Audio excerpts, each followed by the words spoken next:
Hello friends, good morning. আর তোমাদের সবাইকে আমার চ্যানেলে ওয়েলকাম। তো আজকে তোমাদের কাছে শেয়ার করতে যাব যে আমার সকাল থেকে আজকে দিনটা কিভাবে কাটলো। সকাল থেকে বললে ভুল হয়, দুপুরের পর থেকে আবার রাত অবধি কীভাবে কাটলো, কাদের সাথে কাটলো, কি নিয়ে কাটলো, A to Z সবটা শেয়ার করব। তার আগে চ্যানেলটাকে কিন্তু সাবস্ক্রাইব করে যাবে প্রতিদিন নতুন নতুন ভিডিও পাওয়ার জন্য। আর ভিডিওটা ভালো লাগলে লাইক কমেন্ট শেয়ার করতে কিন্তু একদম ভুলবে না। তো চলো বেশি কথা বলবো না, ভিডিওটা শুরু করা যাক। আর প্রথমত আমি স্নান করে চলে এসেছিলাম। আমাকে আজকে দাদা বলছিল যে চলা কোথাও ঘুরতে যাওয়া যাক। তো স্নান করে এসে রেডি হচ্ছিলাম, রেডি হওয়ার পরই বেরিয়ে পড়েছিলাম ওর সাথে সেই ঘুরতে যাওয়ার জায়গায়। এখনও কিন্তু তোমাদের বলবো না যে কোথায় যাব, তোমরা কিন্তু ভিডিওটা পুরো ফুল দেখো, তারপর বুঝতে পারবে আমি কোথায় যাচ্ছি আর আমাদের সাথে কে কে ছিল, A to Z সবটাই শেয়ার করব। তো আমরা চলে যাচ্ছিলাম সেই রাস্তা দিয়ে।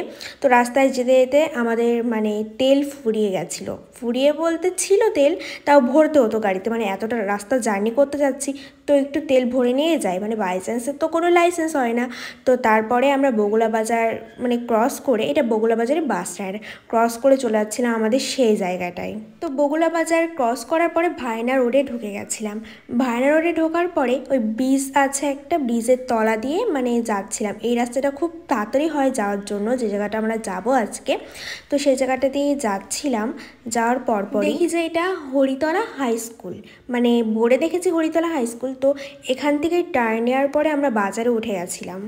বাজার থেকে ক্রস করার পর কিছুটা দেখি যে আর একটি স্কুল, এটা উলাসী স্কুল। কিন্তু এই স্কুলে আমার সব থেকে ভালো লাগে, এই স্কুলের সামনে যে পুকুরটা, এইটা এরকম আমি কখনো দেখিনি যে কোনো স্কুলের সামনে এতটা সুন্দর পুকুর থাকতে পারে। আমার তো খুবই ভালো লেগেছিলো, তাই আমি এটা ভিডিও ক্যাপচার করে নিয়েছিলাম।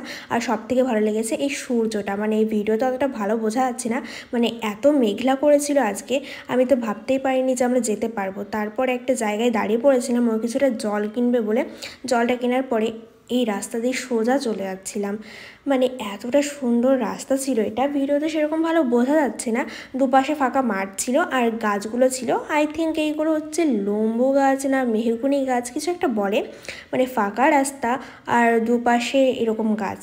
তো এরকমভাবেই চলে যাচ্ছিলাম আর আমি ওদের বলছিলাম যে জায়গাটা কতটা সুন্দর হাওয়া দিচ্ছে। আজকে ওয়েদারটা কিন্তু ভালো ছিল, না ঠান্ডা না গরম না শীত না রোদ্দুর। তো তার জন্য আমাদের আজকে ঘুরতে যেতে ভালো হয়েছিল। তো আমাদের জায়গায় আমরা পৌঁছে গেছিলাম, সেটা হচ্ছে কুলগাছি শিব মন্দির। এটা কিন্তু খুবই একটা সুন্দর প্লেস আর বিকালে ঘোরার জন্য খুব ভালো। আর এটা আমার খুব ভালো লাগে এই জায়গাটা, এটা আমার একটা স্মৃতি বললেই বলা যায়। তারপর আমি সিঁড়ি দিয়ে নেমে যাচ্ছিলাম ঠাকুরের কাছে যাওয়ার জন্য, ঠাকুরকে প্রণাম করার জন্য। তো ঠাকুরের কাছে আমি চলে গিয়েছিলাম। তো তোমরা দেখতেই পাচ্ছ ঠাকুরটা সত্যিই সুন্দর। আর আমি শুনেছি ঠাকুরটার কাছে যা উইশ করা হয় সেটা ঠিক হয়। এটা খুবই একটা জনপ্রিয় ফেমাস জায়গা কুলগাছি শিব মন্দির।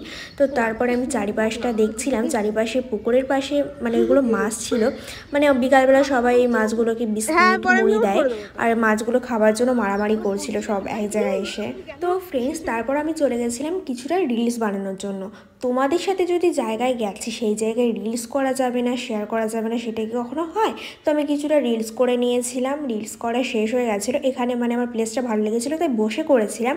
আর ওই দিকটাও করা হয়ে গেছে, সেটা আমি পোস্ট করে দিয়েছি, তোমরা নিশ্চয়ই দেখে নিয়েছো। আর এই যে সেই পুকুর নদীটা আমি অল্পটুই তুলেছি, এটা খুব স্যাঁতস্যাঁতে হয়েছিল, ভাবছিলাম পড়ে যাবো কিনা। তারপর আমরা চলে গেছিলাম হচ্ছে ক্যাফেতে।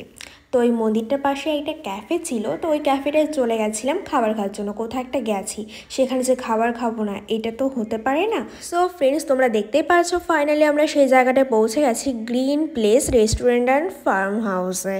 তো ওখানে এসে আমরা ফার্স্টে নেমে পড়েছিলাম আর সঙ্গে আমাদের সাথে ছিল এই যে 3টে দাদা, সামনে তোমরা দেখতেই পাচ্ছ। তো এগুলো আমার দাদার বন্ধু ছিল, তো আমরা সবাই মিলে একসাথে ঢুকে গেছিলাম। ওই দাদাগুলো আগে আগে চলে যাচ্ছিলো আর আমার যেহেতু ভিডিও ক্যাপচার করতে হবে, তোমাদের সাথে শেয়ার করতে হবে, ওই জন্য আমি ভিডিওর ফুটেজগুলো নিয়ে টেকগুলো নিয়ে আমি পরে পরে ঢুকছিলাম। আর ফার্স্টে এসে আমরা এখানে বসে পড়েছিলাম, বসে আমি কিছুটা টাইম বসে ওয়েট করছিলাম। খাবার অর্ডার দিয়ে এসেছিলাম আমরা সবাই, অর্ডার দেওয়ার পরে আমি বসে বসে ভিডিও করছিলাম আর চারিপাশটা দেখছিলাম।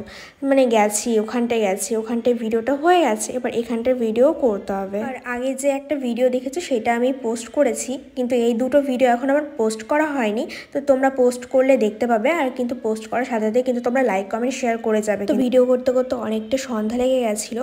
তারপর আমাদের খাবারের অর্ডারটা চলে এসেছিলো, আমরা দিয়েছিলাম চিকেন ললিপপ আর কফি আগেই দিয়েছিলাম, সেটা খেয়েছি। এখানে আমার সেরকম কিছু ভালো লাগেনি। লাস্টে আমি একটা সোডা অর্ডার দিয়েছিলাম। সত্যি বলতে সবই ঠিক আছে, প্লেসটাও ঠিক আছে, বাট এখানে যে খাবার সেটা আমার একদমই পছন্দ হয়নি। তো কি করা যাবে, একটা জায়গায় গেছি সেখানে তো মানিয়ে নিতে হবে, আর সব জায়গায় সব খাবার সমান হয় কি না সেটা তো বুঝতে হবে। কিন্তু প্লেসটা দারুণ ছিল, এটা আমি বলছি, মানে চারিপাশে আমবাগানে ঘেরা একটা খুবই প্লেস ছিল ভালো। তো তারপর আমরা চলে আসছিলাম বাড়ির দিকে রওনা দেওয়ার জন্য। যেহেতু ওখানের খাবার আমার পছন্দ হয়নি, তো আমি বগুড়া থেকে বিরিয়ানি নিয়ে বাড়ি চলে এসেছিলাম রাত্রের খাবার জন্য। আর বাড়ি আসার পথে এখানে হরিসভা হচ্ছিল, তার জন্য খুব জ্যাম হচ্ছিল।